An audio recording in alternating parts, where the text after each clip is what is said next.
What is up, my podcast listeners?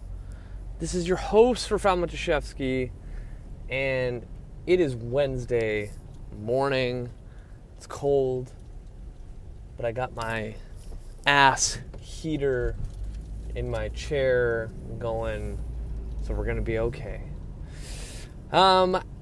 Today we are going to continue the habit-based strategies that you can use in 2021 to finally see some realistic success in the fitness and health department, primarily in fat loss. So we've already covered the importance of eating slowly, which I did not do last night, so I apologize to everyone listening. Hopefully you guys have been doing it. If not, and you were like me, get your shit together. And then making sure you're getting in adequate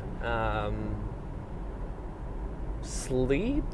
Hopefully I already talked about sleep. If I didn't, I'll bring that up next time.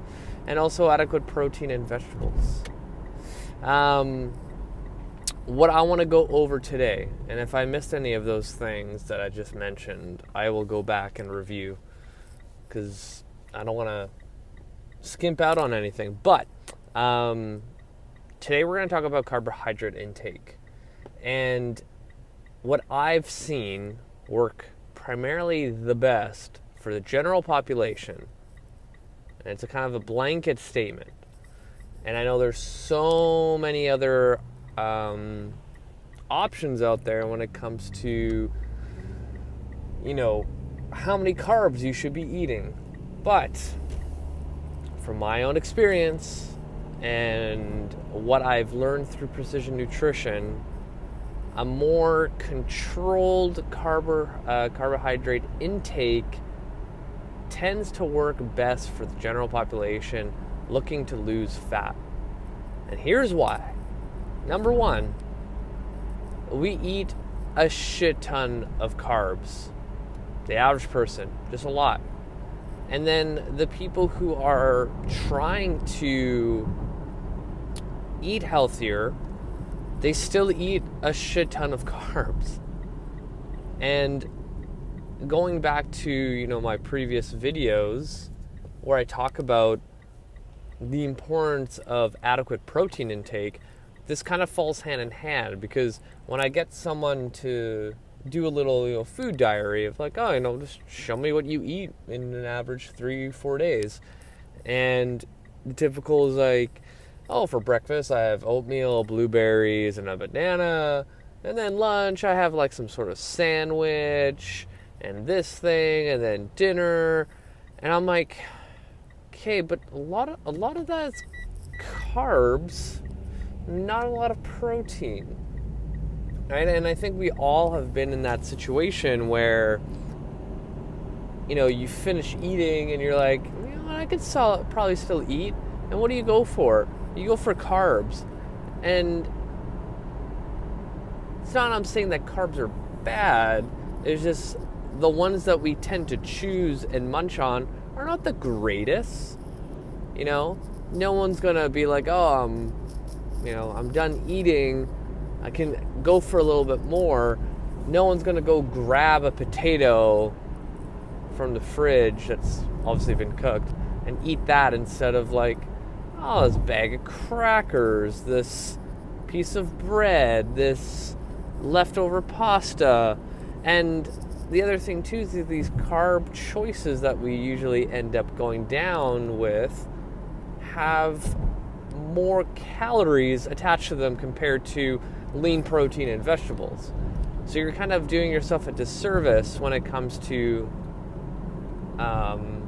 calorie intake. And we all know that, too many calories is not going to equal any kind of successful fat loss. You need to find that fine line where you're in a bit of a deficit, not enough that's destroying your energy or your workouts, but just enough to kind of get the things like moving in your body to make that change, to burn that fat. So what I essentially promote is that primarily all your carbohydrates should be coming from vegetables and fruit, right? And then when we talked about vegetables and fruit before, the benefit is that, you can eat a lot of it and the calories are quite low, and the amount of food volume to put in, and this is actually funny because I always check my Facebook memories of the things I posted previously, and sometimes I'll snag those, repurpose them, and post them out again. And I totally forgot to post this video that I shared 6 years ago, and it was a video that showcased what I think it was 300 calories looks like in different types of food, and it was on the same amount of plate, and 300 calories of broccoli was ridiculously a lot. There was so much broccoli on the plate, right? And I was just this is a great example, and I totally forgot to share it. But that's essentially the thing, is you can eat a lot of vegetables and fruit and still stay underneath your calorie intake, your suggested calorie intake. And combine that with protein, good sleep, eating slow, you're probably not going to need to eat those starchy, high glycemic type of carbohydrates.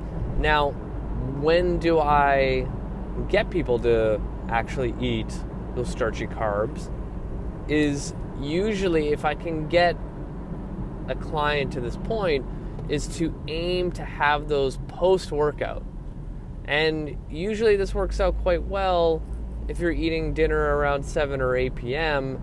and you go to the gym after work, or say you are a morning riser, you like to get your workouts in, then have your breakfast with some toast and eggs and whatever else you want to throw in there. But the big thing is, if you can get primarily all of your starchy carbs post-workout, then you're on the right track. So it's not so much a low-carb diet approach.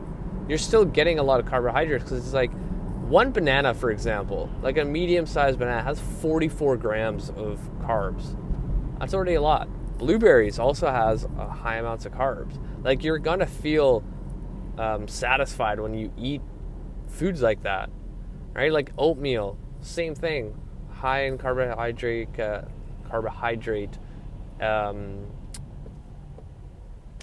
Man, I can't speak today. It's high in carbs. Also, things like potatoes. I'm a huge fan of potatoes, yams, squash, those more hearty, thicker things that grow out of the ground, to replace your typical breads and pastas, tend to have more minerals, more vitamins. And all the things that I'm bringing up, those who are gluten sensitive or can't digest gluten the greatest and have some sort of allergic reaction to it, this is a great approach. And honestly, for most food sensitivities, the things that I'm bringing up tend to work a lot. And it really depends on where you're at with your food and eating, because some people heavily rely on their carbs. I've done this with clients in the past where they give me their food diary, and I'm you know what, let me plug this into MyFitnessPal, and I want to see the ratio of carbs, fats, and whatever they're and protein, whatever they're consuming. And sometimes carbs can be as high as 80%, and I'm Christ. And the protein is 14%.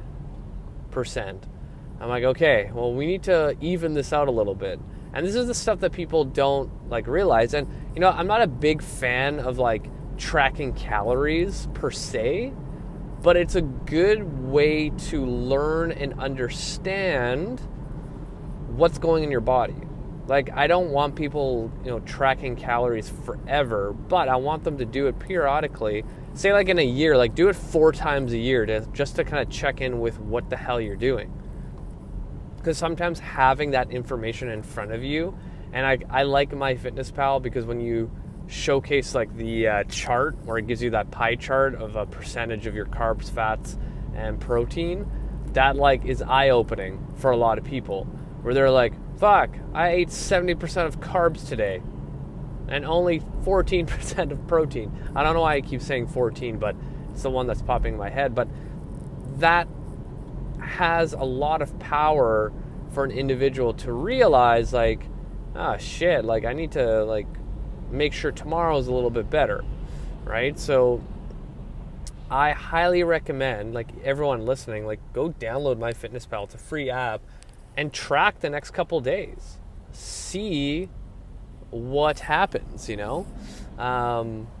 You'd be surprised what you'll find out about yourself and your eating habits. So that being said, if you wanted a very specific way of utilizing carbohydrates in your daily diet, this would be the one.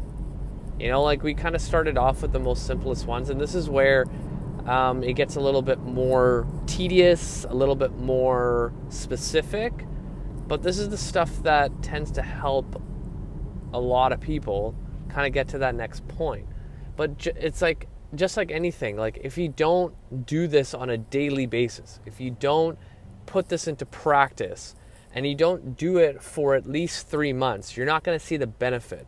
And this is for, like, all diets out there. Everyone does this.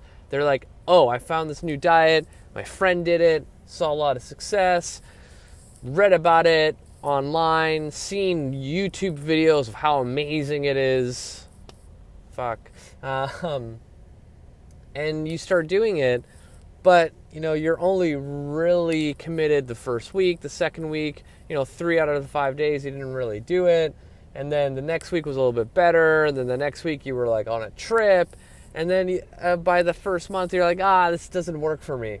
It's like, no, you actually gotta have to commit. Like, that's one of my, like, pet peeves when it comes to people reaching out to me, asking for help. And I tell them all these things. And when I do check in with them, because I want to know if, you know, they did it, and they're like, no, it wasn't really working for me. And I'm like, were you practicing all the things I gave you every single day? They're like, no, but you know what, my body, I know my body, and this. Like, fuck, like, just fucking do it. Fucking do it. Like, you know, I work out every single day. Does every single day that I wake up and I, like, know that I need to work out, do I get super excited for it? No. Sometimes I have workouts like yesterday where I'm just like, fuck, I'd rather just go home, you know, or, like, finish this other thing for work because I have a lot of crap I need to get done.